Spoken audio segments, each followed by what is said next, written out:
आज का अध्याय है औसत। हम औसत के प्रश्नों को हल करना सीखेंगे। देखिए पहला प्रश्न क्या दिया हुआ है, प्रथम 50 प्राकृत संख्याओं का औसत कितना होगा। तो इसको हम हल करते हैं। प्रथम 50 प्राकृतिक संख्याएं जो होंगी क्या होगा, 1 + 2 + 3 प्लस डॉट डॉट डॉट अंतिम क्या होगा 50। ये प्राकृतिक संख्या हो गई प्रथम। अब इनका योग क्या होगा, योग होगा, योग बराबर क्या होगा n/2 ब्रैकेट में n + 1 होगा। अब इसी पे हम रख देंगे और सरल कर लेंगे। n कितना दिया हुआ, 50 दिया हुआ है, 50/2 ब्रैकेट में 50 + 1 तो कितना हुआ देखिए, इससे काट देंगे, 2 × 1 = 2, 2 × 25 = 25, तो ये हो जाएगा 25 × 50 = 51। 25 को हम 51 से गुणा करेंगे तो कितना आ जाएगा, 1275 आ जाएगा, 1275 आ गया। यानी 50 यानी प्रथम 50 प्राकृतिक संख्याओं का योग इतना आ गया। अब पूछ क्या रहा, औसत। औसत बराबर क्या होता है, औसत बराबर होता है योग बटे संख्या। तो योग कितना आ गया, 1275 बटे संख्या कितनी है 50 है। अब 50 से हम भाग देंगे तो क्या होगा देखिए, 5 × 50, 5 दूनी 10, 2 12, 27, 5 25, 2 27 25, 5 25। अब 255 को 10 से भाग देंगे तो एक अंक पे दशमलव लग जाएगा, क्या हो जाएगा 25.5। यानी औसत बराबर क्या आ गया 25.50। यही हो गया, इस प्रश्न का उत्तर आ गया। ठीक, इसका औसत आ गया कितना 25.5। अब आइए अब अगला सवाल देखते हैं। देखिए हमारा दूसरा सवाल है, 60 तक की सभी विषम प्राकृत संख्याओं का औसत कितना होगा। देखिए इसको हल करते हैं। 60 तक की प्रथम विषम, तो सबसे पहली प्रथम विषम संख्या कौन है, 1, और दूसरा क्या है 3, 5। 60 सम है तो इसके पहले क्या है 59 है ना, 59 है। अब ये एक क्या है, एक समांतर श्रेणी है। जब समांतर एक श्रेणी है, यह एक समांतर श्रेणी है, तो इसका प्रथम पद, प्रथम पद, प्रथम पद ए बराबर क्या है 1 दिया हुआ है, और सर्वांतर डी बराबर, सर्वांतर डी बराबर कितना अंतर, दोनों के बीच का अंतर कितना देखिए 2 है, सर्वांतर डी हो गया, 2 आ गया। तो इसका n वां पद ज्ञात करना है। तो n वां पद यानी Tn बराबर क्या होगा, Tn बराबर होता है a + n - 1 × d। तो Tn बराबर कितना दिया 59 बराबर a का मान दिया है 1 + n - 1, n बराबर कितना है 59 - 1, d का मान कितना है 2 है। देखिए n, ये 59 नहीं, n का मान हमें ज्ञात करना है ना, n का मान ज्ञात करना है। देखिए अब क्या हो जाएगा, इसको पक्षांतर करेंगे तो क्या हो जाएगा, 59 में से 1 घट जाएगा तो कितना आ जाएगा 58, और ये तिर्यक गुणा हो जाएगा, नीचे 2 आ जाएगा, बराबर क्या बचेगा इधर ही n - 1। अब 58 को 2 से भाग देंगे तो 2 × 1 = 2, 2 दूनी 4, 2 × 9 = 18, कितना आ गया 29। अब 29 बराबर जो है 29, और एक इधर लाएंगे तो प्लस हो जाएगा, +1 बराबर n है ना। तो n बराबर आ गया यहाँ से, n बराबर 29 + 1 30, यानी पदों की संख्या कितनी आ गई 30। देखिए पदों की संख्या जब 30 आ गई तो प्रथम n विषम संख्याओं का योग बराबर क्या होगा, प्रथम n विषम संख्याओं का योग बराबर क्या होता है, n स्क्वायर। n का मान हमें आया कितना 30, तो 30 का वर्ग करेंगे, 30 का वर्ग करेंगे तो क्या आ जाएगा, 30 का वर्ग करेंगे, 30 का वर्ग करेंगे तो 900 आ गया। अब इसका औसत निकालना है, योग आ गया तो औसत बराबर क्या होगा, औसत बराबर क्या होता है, योग बटे संख्या। योग कितना आ गया है 900, संख्या कितनी है 30 है, इससे भाग देंगे, ये जीरो, 3 एक 3, 3 त्रिक 9, यानी औसत कितना आ गया 30। यही हो गया हमारा आंसर। देखिए अगला सवाल क्या है, 50 तक की सभी सम प्राकृतिक संख्याओं का औसत ज्ञात कीजिए। देखिए इसको हल करते हैं। 50 तक की सम संख्याएं, तो पहली संख्या क्या हो गई 2, फिर 4, 6, लास्ट कितनी संख्या है 50 है। अगर हम 2 कॉमन ले लेते हैं इसमें, 2 कॉमन लिए तो 1, 2 एक 2, 2 दूनी 4, 2 तिहाई 6, प्लस ये कितना आ जाएगा 25, यानी पदों की संख्या क्या है 25 है।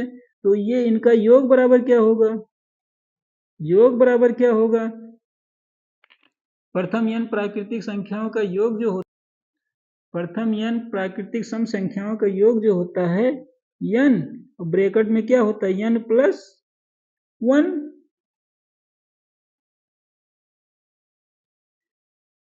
तो इसका योग क्या हो जाएगा, देखिए 2 यहाँ से दिया हुआ, 2 पहले हो गया, n की संख्या कितनी है 25 है ना, 25 गुड़े 25 और 1 कितना हो गया 26 बटे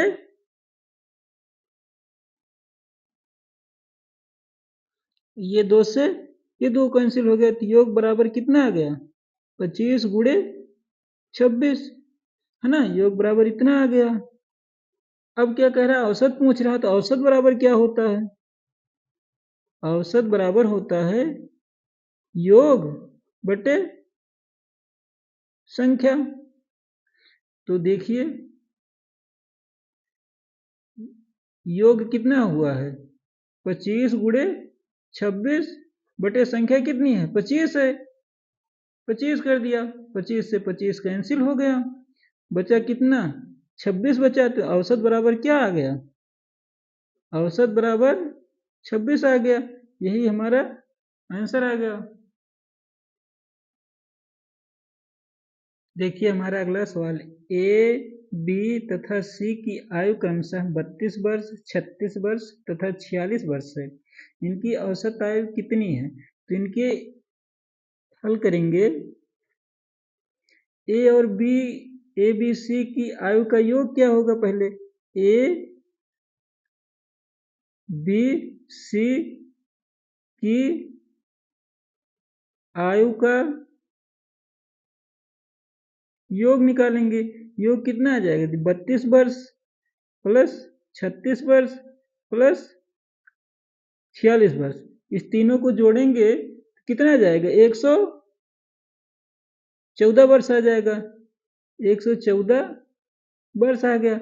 अब औसत पूछ रहा, तो औसत बराबर क्या होता है, औसत बराबर होता है योग बटे संख्या।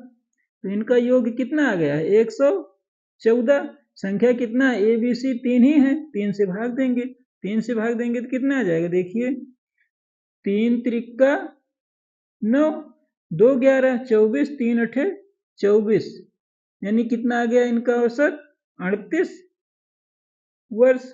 यही क्या आ गया हमारा आंसर आ गया।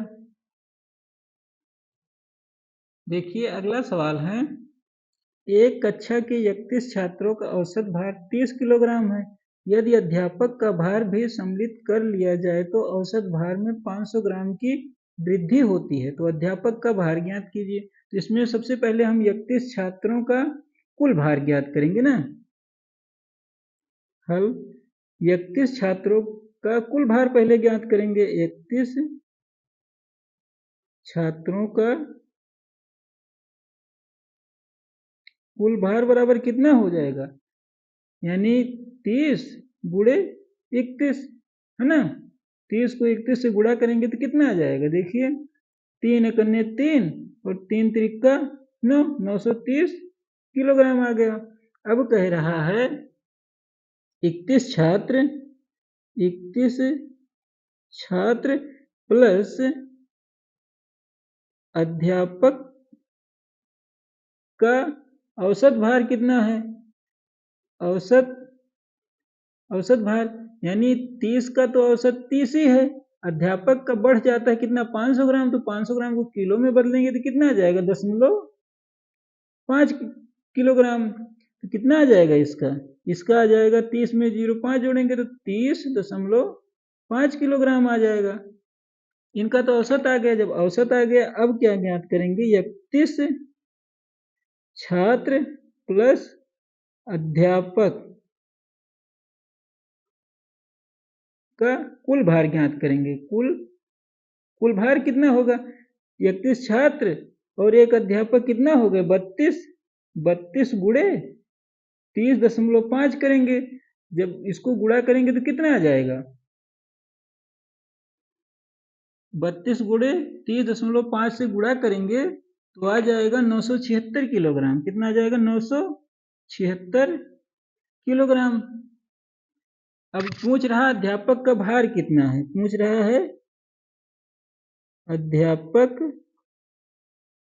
का भार, यानी कुल छात्रों का कुल भार इतना है और अध्यापक को जोड़ के इतना है, तो अध्यापक कुल में से इतना घटा देंगे तो आ जाएगा, यानी कि क्या आ जाएगा, देखिए 976 में से घटा देंगे 930, 930 घटा देंगे तो कितना आ जाएगा 30 और 40 70 और 6 76, यानी अध्यापक का भार कितना आ गया 46 किलोग्राम आ गया। यही आ गया हमारा आंसर आ गया। देखिए अगला सवाल है, कह रहा है एक नाव के 10 नाविकों में से 56 किलोग्राम भार वाले व्यक्ति के स्थान पर नया व्यक्ति आने से औसत भार में 800 ग्राम की वृद्धि हो जाती है। नए नाविक का भार कितना है,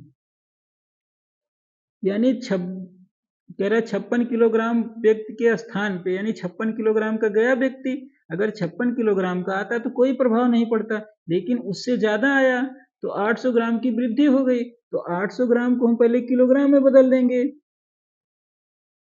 तो 800 ग्राम को किलोग्राम में बदलेंगे तो 1000 से भाग हो जाएगा, क्योंकि 1 किलोग्राम में 1000 ग्राम होता है। तो नए भार में 10 में बढ़ा है ना, औसत भार में 10 में बढ़ा तो इसको 10 से गुणा कर देंगे, जब 10 से गुणा कर देंगे तो क्या हो जाएगा, देखिए ये तीनों जीरो, 2 जीरो ये जीरो, मतलब कितना आ गया 8 किलोग्राम आ गया, यानी 8 किलोग्राम ज्यादा हो गया। तो 8 किलोग्राम इससे ज्यादा है तभी तो 800 ग्राम की वृद्धि हुई है। तो नए नाविक का भार क्या हो गया, नए नाविक का भार बराबर 56 किलोग्राम का था वो, इसका 8 किलोग्राम उससे बढ़ा है तो 56 में 8 जोड़ देंगे, 56 4 60 4 64 किलोग्राम इसका भार है। यही हमारा क्या है आंसर आ गया। देखिए अगला सवाल है, क्या कह रहा है 11 परिणामों का औसत 50 है, यदि प्रथम 6 परिणामों का औसत 49 हो तथा अंतिम 6 का औसत 52 हो तो छठा परिणाम ज्ञात कीजिए। यानी 11 परिणामों का औसत जो है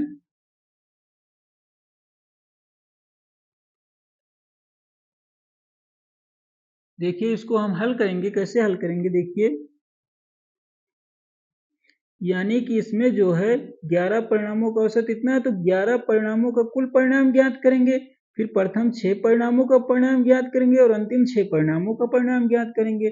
प्रथम 6 और अंतिम 6 परिणामों का परिणाम जोड़ के और ये 11 का जो कुल परिणाम है उसको घटा देंगे तो छठा परिणाम आ जाएगा। तो 11 परिणामों का परिणाम पहले हमें निकालना पड़ेगा, 11 परिणामों का कुल परिणाम कितना हो जाएगा, यानी क्या हो जाएगा 11 गुणे 50 हो जाएगा, 11 को 50 से गुणा करेंगे, 11 पचे 55 यानी 550 आ गया। अब कह रहा प्रथम 6 परिणामों का परिणाम, प्रथम 6 परिणामों का परिणाम क्या हो जाएगा? प्रथम 6 परिणामों का परिणाम कितना है?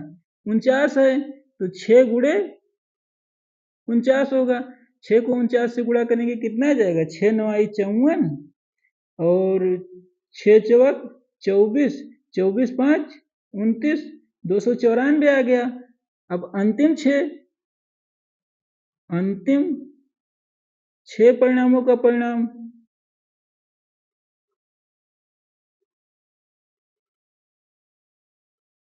छह परिणामों का परिणाम क्या हो जाएगा? 6 गुणे अंतिम का कितना? 52 है। 52 से गुणा करेंगे तो क्या हो जाएगा? 6 दूनी 12 और 6 पंचे 30 और 1 21, 312। अब यानी प्रथम 6 का और द्वितीय अंतिम 6 का दोनों को जोड़ेंगे और कुल परिणामों को घटा देंगे। जब कुल घटा देंगे तो क्या आ जाएगा? छठे परिणाम का मान आ जाएगा। तो छठा परिणाम क्या हो जाएगा? छठा परिणाम बराबर ये दोनों जोड़ेंगे 294 प्लस 312, इसमें से ये घटा देंगे कितना? 550। जब इसको हल करेंगे तो कितना आ जाएगा? देखो दोनों को जोड़ेंगे, देखिए जोड़ेंगे 2 4 कितना हो गया? 6 9 1 10 और 3 और 1 3 2 5 1 6 606, इसमें से घटा देंगे कितना? 550। 550 घटाएंगे तो 50 ये और 6 ये, कितना आ गया? 56। यानी छठा परिणाम क्या आ गया? छठा परिणाम बराबर 56 आ गया। ये हमारा क्या हो गया? आंसर आ गया। ये रहा औसत का। अब इसके आगे हम कुछ सवालों का अध्ययन करेंगे इसके अगले भाग में।